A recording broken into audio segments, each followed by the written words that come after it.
Content writing শুরু করার আগে আমাদের বেসিক কিছু স্কিলস নিজের মধ্যে গ্রো করতে হবে, বেসিক কিছু স্কিলস নিজের মধ্যে গেইন করতে হবে সবার আগে। সো ওই স্কিলগুলো কি কি? সবার আগে আমরা যেহেতু কন্টেন্ট, ইংলিশ কন্টেন্ট নিয়ে কাজ করব, ইংলিশ ওয়েব কন্টেন্ট মার্কেটিং নিয়ে কাজ করব ইংলিশ ল্যাঙ্গুয়েজে, সো আমাকে অবশ্যই ইংলিশের প্রতি একটা ভালো দক্ষতা থাকতে হবে। এখানে বেশ কিছু মানুষ একটা জিনিস ভুল করে, সেটা হচ্ছে যে তারা ভাবে যে যেহেতু আমাদের সেকেন্ড ল্যাঙ্গুয়েজ ইংলিশ, আমাদের ফার্স্ট ল্যাঙ্গুয়েজ ইংলিশ না, সো আমরা মোটামুটি সবাই ইংলিশের প্রতি একটু দুর্বলতাই কাজ করে সবার ক্ষেত্রেই।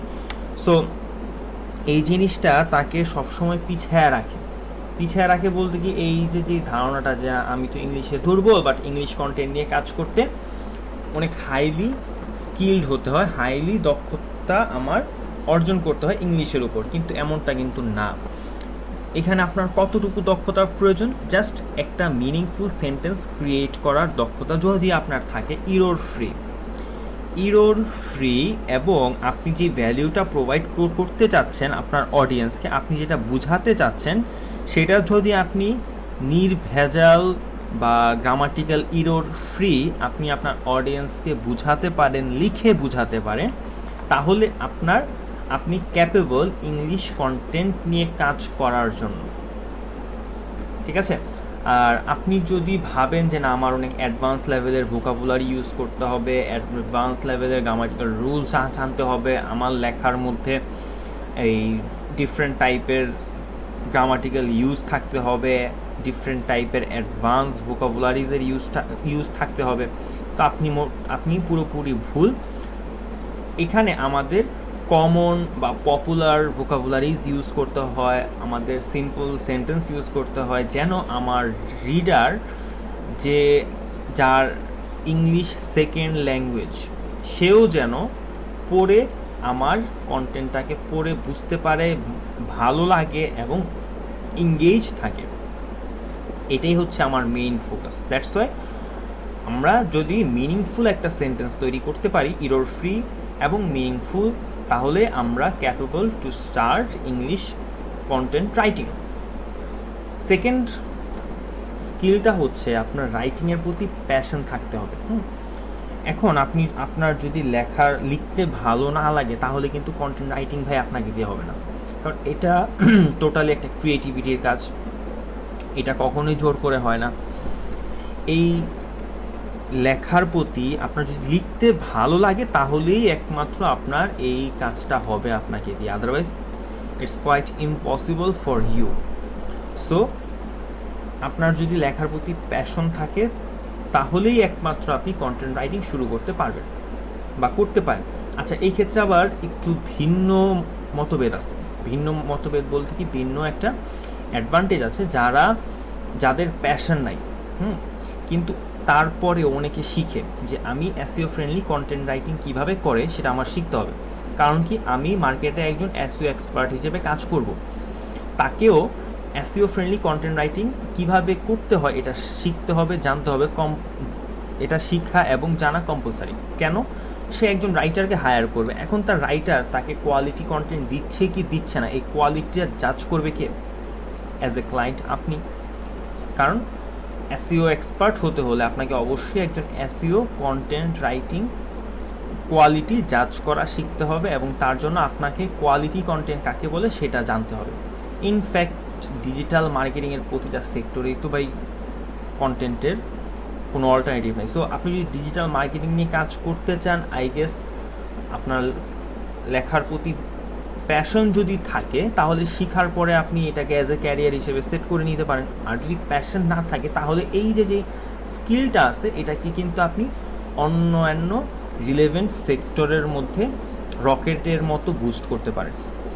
ওকে, তারপর হচ্ছে আপনাকে ডেইলি পড়তে হবে। লিখার আগে অবশ্যই পড়তে হবে। Without reading you can't write. ঠিক আছে? আমি আপনাদেরকে বেশ কিছু ব্লগ সাজেস্ট করব পড়ার জন্য রেগুলার বেসিসে, লাইক সার্চ ইঞ্জিন জার্নাল। আমি এগুলো রেগুলারলি পড়ে থাকি। এগুলো পড়লে হয় কি, যে আপনার এসইও সম্পর্কে বা রিলিভেন্ট সেক্টর সম্পর্কে ভালো একটা নলেজ ক্রিয়েট হয়, প্লাস আপনি এই যে ওর লেখার প্যাটার্নটা কেমন, ও কিভাবে লিখছে, হ্যাঁ, লাইন বাই লাইন লিখছে, টপিক বেস করে লিখছে, ওর লেখার প্যাটার্নটা আপনি ফলো করবেন, ওর মতো কোয়ালিটিফুল আর কি করার চেষ্টা করবেন। তারপর ওর যে কনভার্সনাল টোনটা আছে, ওর টোনটা বোঝার চেষ্টা করবেন, ও কিভাবে লিখছে। তো এই পড়ার পাশাপাশি যেটা হচ্ছে, আপনি এই ইনফরমেশনগুলো আপনার মধ্যে নিতেছেন, যেটা আপনার পরবর্তীতে ক্যারিয়ার সেট আপের জন্য চমৎকারভাবে কাজ করবে, প্লাস আপনি ওর লেখার প্যাটার্ন, টোন, এগুলো সম্পর্কেও জানতে পারতেছেন, একটা কোয়ালিটি রাইটিং সম্পর্কেও আপনি জানতে পারতেছেন।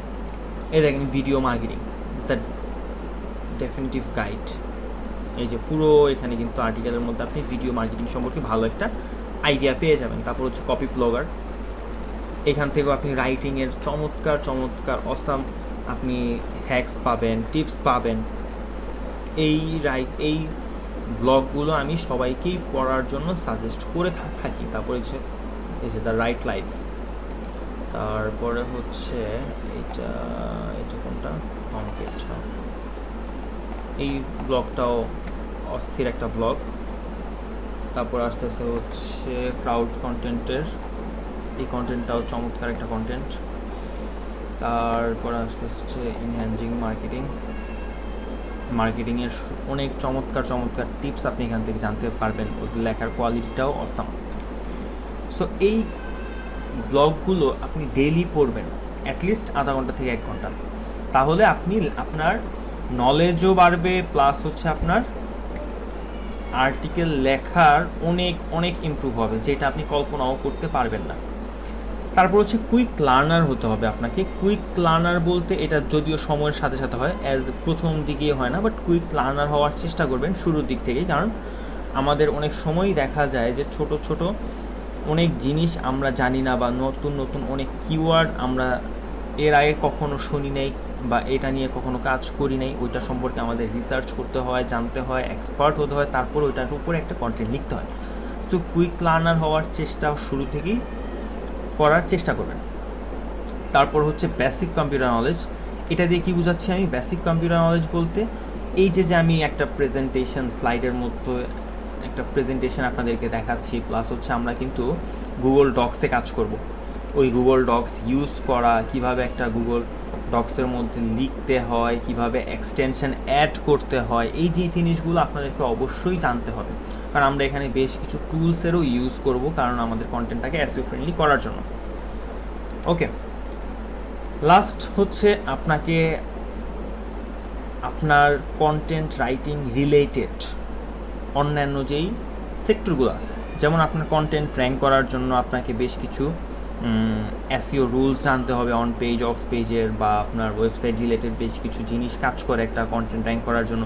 সো এই বিষয়গুলো আপনাকে অবশ্যই আপনার মাথার মধ্যে ভালোভাবে সেট করতে হবে, কিন্তু এখন না, আগে কন্টেন্ট রাইটিং শিখেন।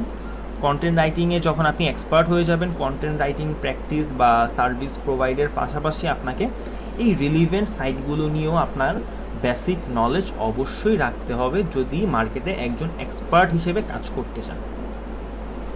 ওকে, এই ছিল আমাদের বেসিক স্কিলস, এবং এই স্কিলসগুলো না থাকার কারণেই most of the people fail করে। আপনার যদি এই স্কিলগুলো না থাকে, অবশ্যই স্কিলগুলো আগে গ্রো করবেন, তারপর কাজ শুরু করবেন। ওকে।